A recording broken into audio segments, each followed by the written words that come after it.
my question to you was, wouldn't we have found him by now? Yeah, well, it's a great question. You have to assume that if these creatures do exist, that there's an intelligence there, a sentience, right? And that their main objective is to avoid human contact, which they've been doing.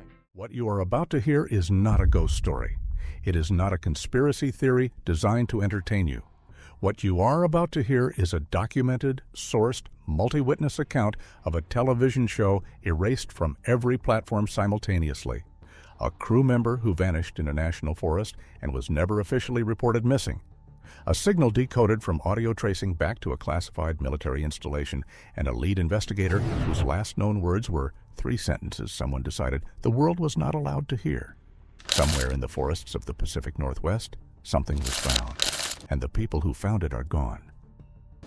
The erasure that happened in early 2024. Here is what the Travel Channel told the public.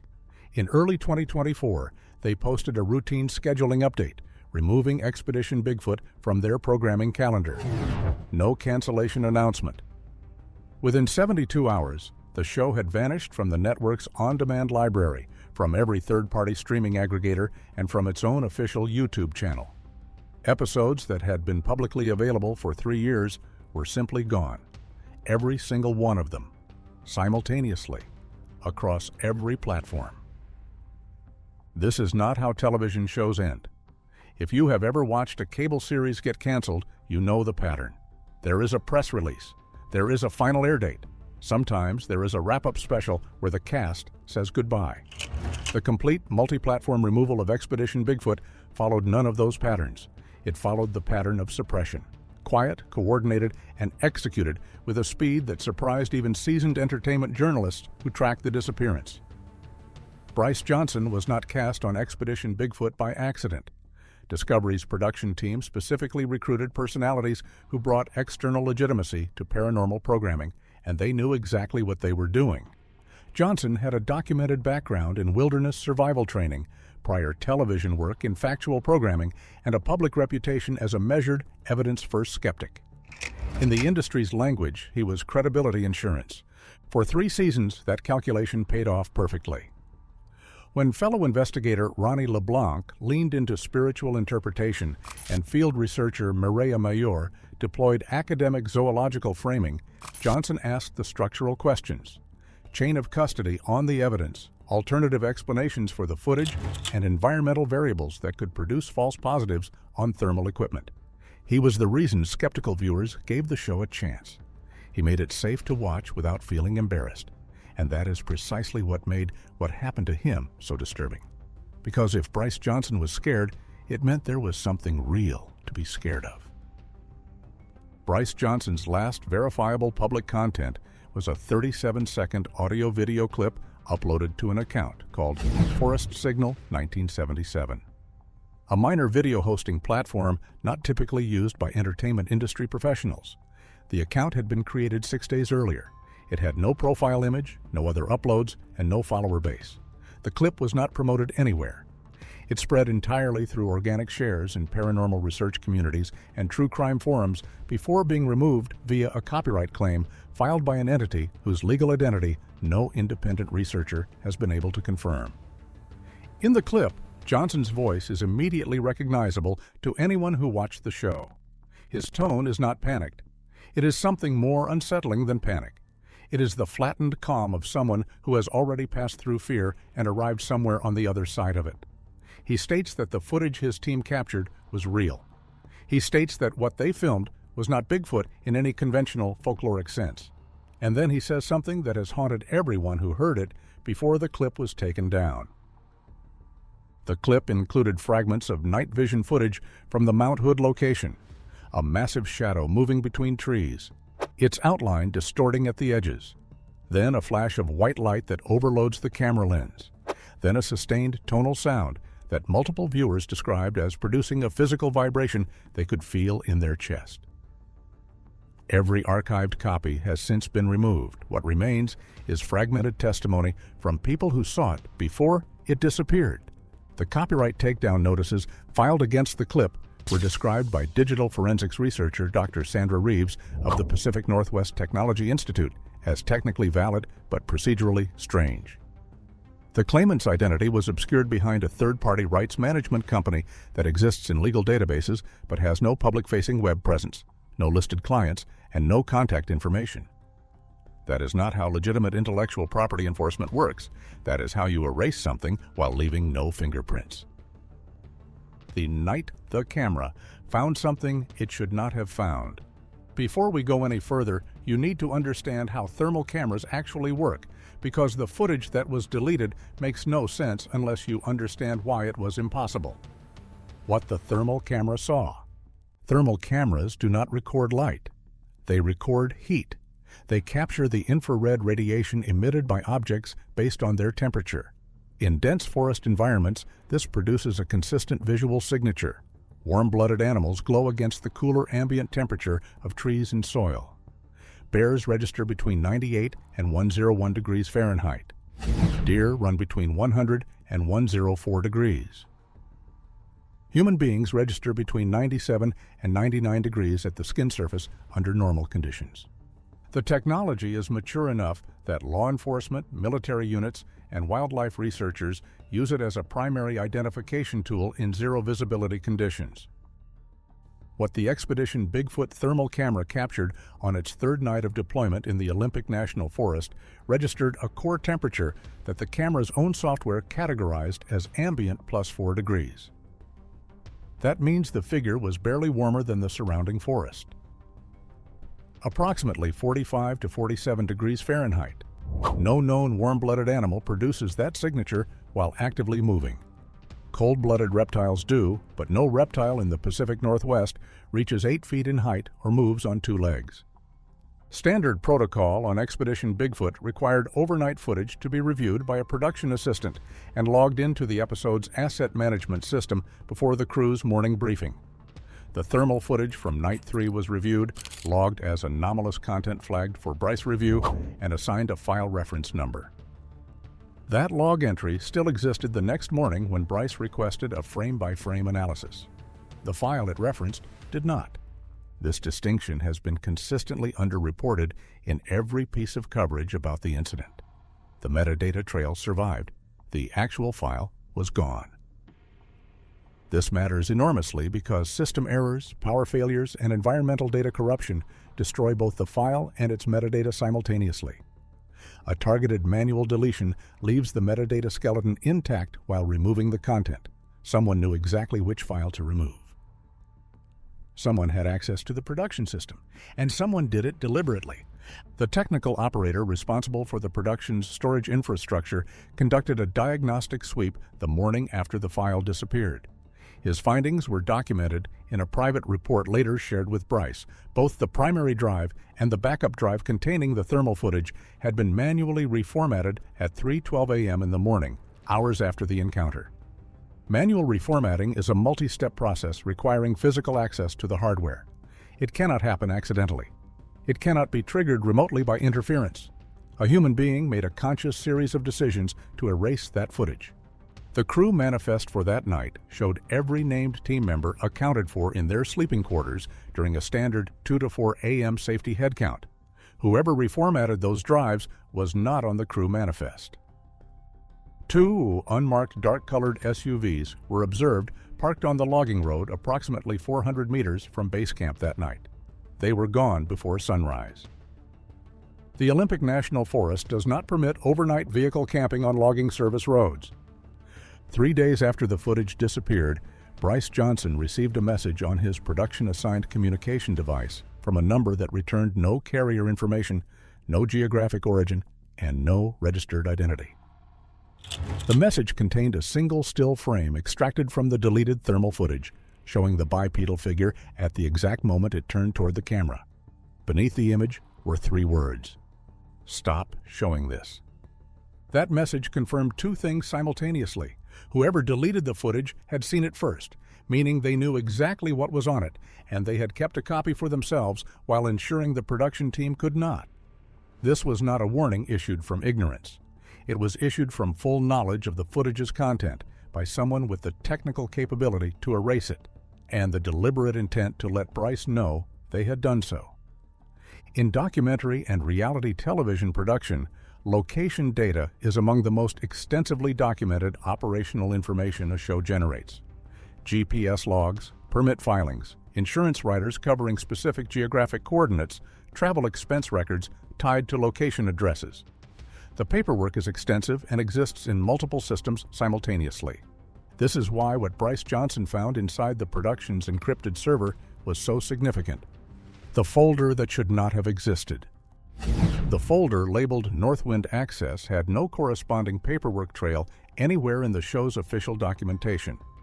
It existed only in that server, accessible only to whoever had created it, and to Bryce, who found it by accident. The coordinates within the folder placed a filming location 40 miles north of the production's publicly acknowledged base camp. In terrain, the Forest Service's publicly available mapping categorizes as restricted federal land for administrative use only. When those coordinates were entered into commercial satellite mapping platforms, the imagery for the specific parcel was blurred and replaced with a low-resolution tile that predated the surrounding imagery by approximately 12 years. That kind of deliberate visual suppression in commercial satellite imagery is applied by federal agencies under specific statutory authority. According to Dr. Lena Park, a satellite imagery policy researcher at Georgetown University, the number of locations in the continental United States with deliberate commercial satellite blurrer is smaller than most people assume, roughly 400 active sites. Most are obvious: nuclear facilities, classified military installations, major intelligence campuses. The presence of blur over an undisclosed forest parcel in Washington state with no publicly acknowledged federal facility is, in her words, genuinely unusual. A former production assistant who worked on the show's second season confirmed the Northwind Access location to Bryce Johnson on the condition of anonymity, citing a non-disclosure agreement signed at the time of the visit. His account describes an access arrangement with no precedent in the show's operational history. The visit was initiated not by the production team, but by an external contact who approached the show's executive producer with an offer of access to a location that had, in the contact's words, produced compelling evidence of anomalous biological activity.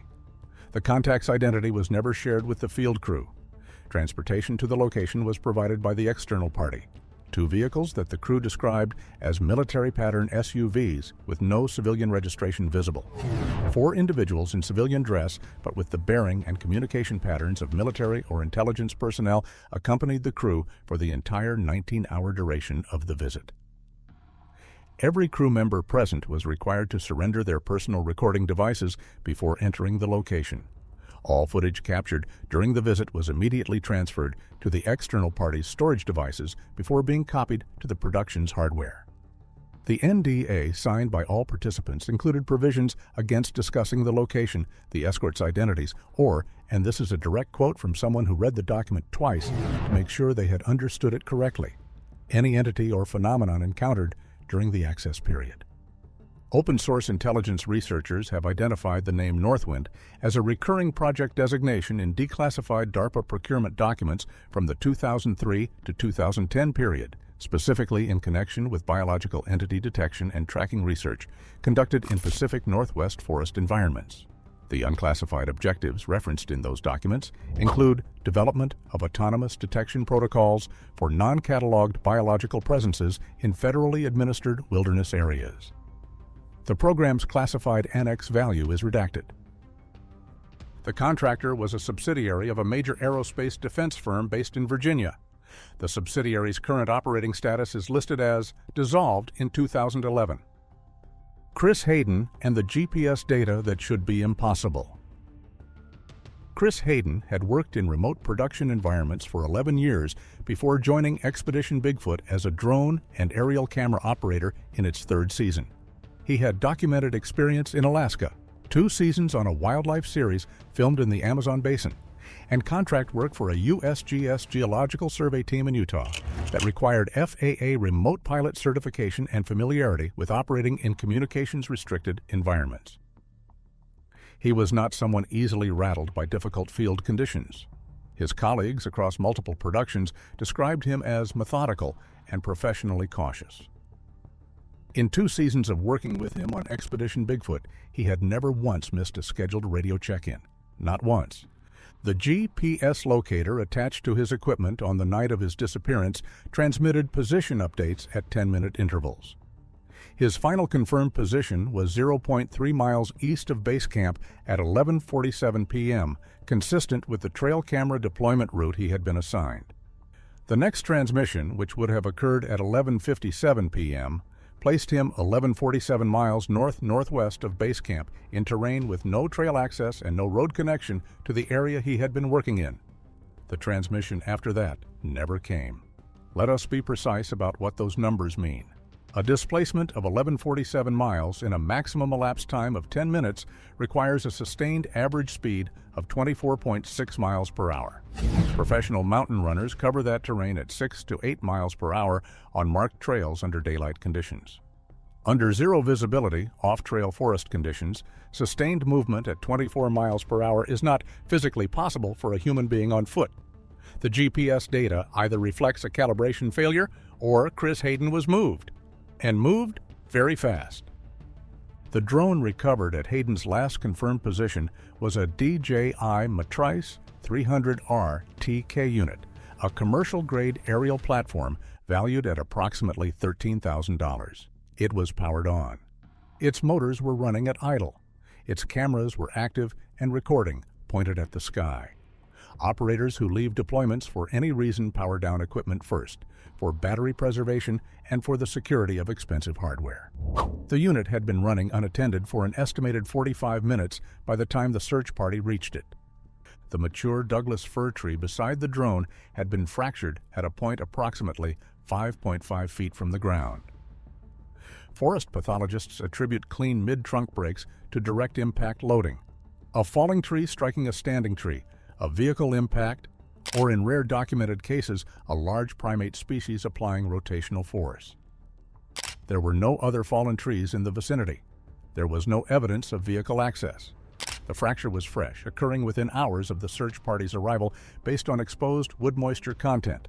Something hit that tree from the side, and whatever hit it was not concerned about the tree pushing back.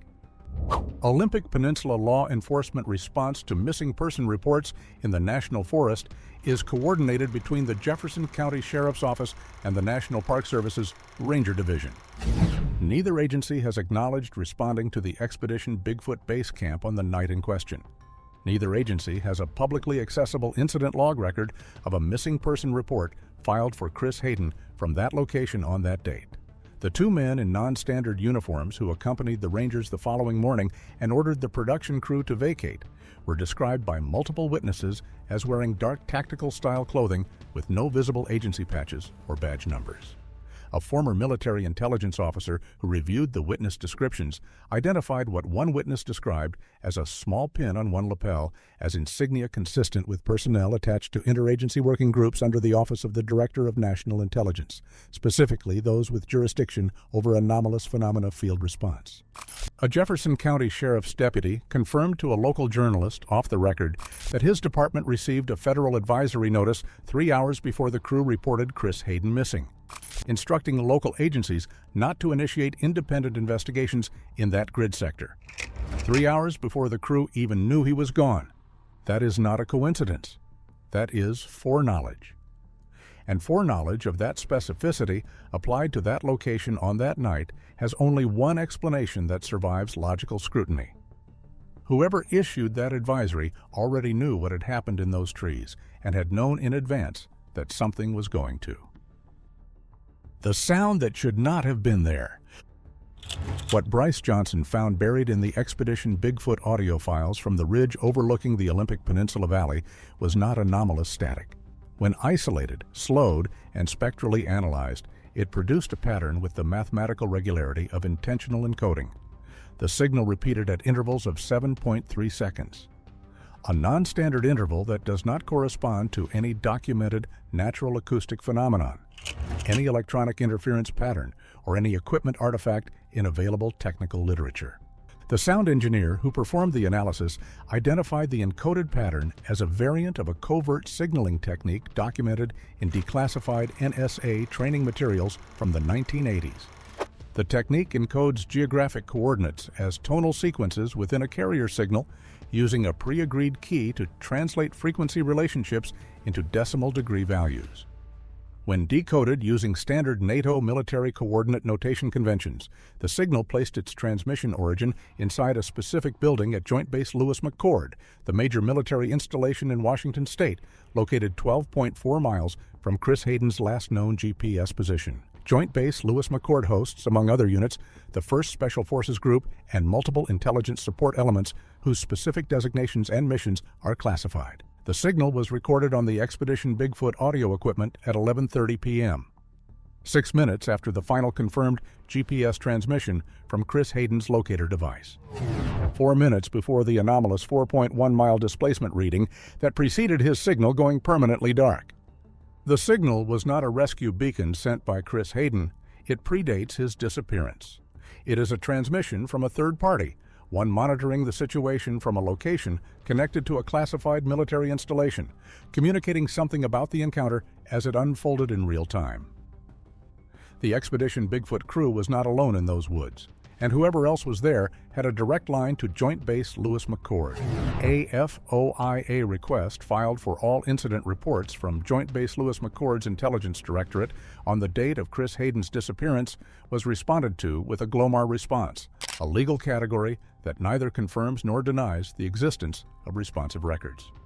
A GLOMAR response is reserved specifically for information whose very acknowledgement would compromise national security. A reality television crew lost a member in a forest. And that FOIA response says the military cannot even confirm whether they have paperwork about it. The return to Mount Hood and what waited there. Mount Hood and its surrounding national forest have generated more formally documented anomalous reports per square mile than any other comparable area in Oregon, according to data compiled by the National UFO Reporting Center, the Bigfoot Field Researchers Organization, and Oregon State Police Historical Incident Archives. The reports span categories that rarely overlap in other geographic areas: UAP sightings, unexplained animal disappearances, electromagnetic interference events, and humanoid encounter reports that predate the modern Bigfoot cultural framework entirely and appear in indigenous oral historical accounts from multiple tribal nations going back generations. The specific area where the Expedition Bigfoot crew deployed on an unauthorized return visit overlaps with documented episodes from all 4 of those categories. It is also within the flight path of restricted airspace designated R6703, a temporary flight restriction zone whose activations are not publicly announced and whose operational authority is attributed in FAA records to an agency designation that does not match any publicly identified Federal Air Operations Unit. At 2:47 a.m., the FLIR thermal imaging camera recorded a signature with a core temperature of 29 degrees Fahrenheit, 7 degrees below the freezing point of water. No existing biological classification resolves this. Organisms that operate below freezing do so through mechanisms that also make them immobile at those temperatures. What was recorded at 2:47 a.m. was not immobile. It covered approximately 40 meters in 18 seconds, which calculates to approximately 8 feet per second, faster than an Olympic sprinter on a track surface, executed in absolute silence across uneven forest floor in complete darkness. One of the cameramen collapsed after a high-pitched hum swept through the camp. His recovery was rapid, with no lasting neurological effects, which matches the documented physiological response to a high-intensity acoustic beam in the 25 to 40 Hz frequency range, a band that has been explored in non-lethal weapons research documented in publicly available Air Force Research Laboratory technical reports. The infrasound research of Dr. Vic Tandy at Coventry University established that specific frequency ranges produce resonance effects in the human body that cause involuntary physical responses without permanent damage. Whatever produced that sound in those trees knew exactly what it was doing. 3 days after the crew left, a recreational hiker photographed perfectly circular burn patterns on tree bark at consistent heights of 8 to 12 feet above the ground, with no corresponding charring of the ground below, ruling out fire as a cause. The pattern geometry is consistent with directed microwave or millimeter wave energy, which heats surface materials without requiring combustion and can be focused to produce precise geometric burn patterns. A declassified Air Force system called the Active Denial System uses exactly this technology. Classified successors to it are referenced, though not described, in Pentagon budget justification documents from 2018 through 2023. The hiker who photographed those burn patterns was contacted by individuals identifying themselves as Forest Service personnel 2 days after posting the images, despite the Forest Service having no record of dispatching anyone to that trail sector on that date. Here is the element of this story that makes it different from every other paranormal investigation you have ever watched. How a man built to doubt became impossible to ignore. Bryce Johnson did not convert suddenly. He did not have one dramatic moment in the dark that changed everything. He converted through accumulation. Each incident was individually dismissible. The pattern was collectively undeniable. A deleted file, a reformatted drive, a missing crewmate, a coded signal, a voice in the trees. At no single point did his reasoning depart from the evidentiary standards he had applied to every piece of footage, every sound, every footprint for 4 seasons of television. He simply arrived, by the application of those same standards, at a conclusion the network had not contracted him to reach. Every phase of this sequence is visible and documented in the history of Bryce Johnson's disappearance. The contract suspension came through the show's cancellation. The mental health narrative was supplied by his publicist. The evidence removal is documented across multiple platforms. Multiple former colleagues have privately described receiving indirect pressure through network contacts and production company intermediaries to avoid making public statements in support of Johnson's account. That is not how a television network responds to a contentious cast member. That is how an institutional suppression apparatus responds to someone who got too close to something real. The conventional interpretation of this story is that a television production encountered some unusual phenomena in the Pacific Northwest. The network got nervous and the show was canceled. This interpretation requires accepting a series of independent coincidences: the simultaneous reformatting of both primary and backup drives, unknown vehicles on a restricted logging road that same night, a still frame delivered from a file that no longer existed, non-local uniformed personnel arriving hours before a missing person report was even filed, a Glomar response to a FOIA request about events on that date, and copyright claims filed by an entity connected to defense contracting. The alternative interpretation requires accepting fewer coincidences. The Expedition Bigfoot production encountered evidence of a phenomenon subject to active classified monitoring by federal intelligence entities. The production was embedded, without its knowledge, within an existing surveillance and containment operation. The cancellation of the show was a directed institutional response to the production's proximity to classified material. And the people who were present when something was found have been quietly and systematically separated from their lives in the months since. 3 additional Expedition Bigfoot crew members have independently moved out of their documented residences in the 6 months following the show's cancellation. None have given public reasons. None responded to requests for comment. None appeared at industry events they were previously confirmed to attend. Chris Hayden's disappearance has no official incident log record. Bryce Johnson's current location is not publicly known. The Northwind access coordinates remain on a server whose contents are no longer accessible. The decoded signal was analyzed by a sound engineer whose identity has not been disclosed and who has ceased responding to all communication from researchers attempting to verify his work. Bryce Johnson's 9-minute Instagram live stream, deleted from all platforms within hours, contained, according to multiple people who viewed it in real time and have given consistent testimony, a final statement that has never been widely reported. After telling his audience that the show was not canceled for creative reasons, he said something that reframes every single thing you have just heard. He said, "The thing that is out there, they have known about it for a long time. They are not afraid of it. They are afraid of what it would mean if you knew about it. That is a different kind of fear." They are not afraid of it. They are afraid of what it would mean if you knew about it. That single statement changes the entire architecture of this story. This is not about danger.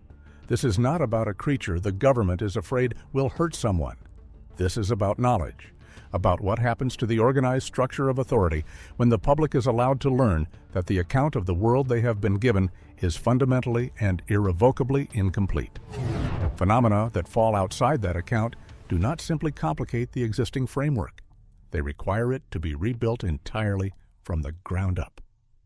And the people who administer the existing framework have a categorical interest in preventing that rebuilding for as long as they possibly can. That is where the documented trail ends. But I do not think it ends there for you, and we want to know what you think. Drop your thoughts in the comments below, because some of you have seen things, heard things, or know things that belong in this conversation.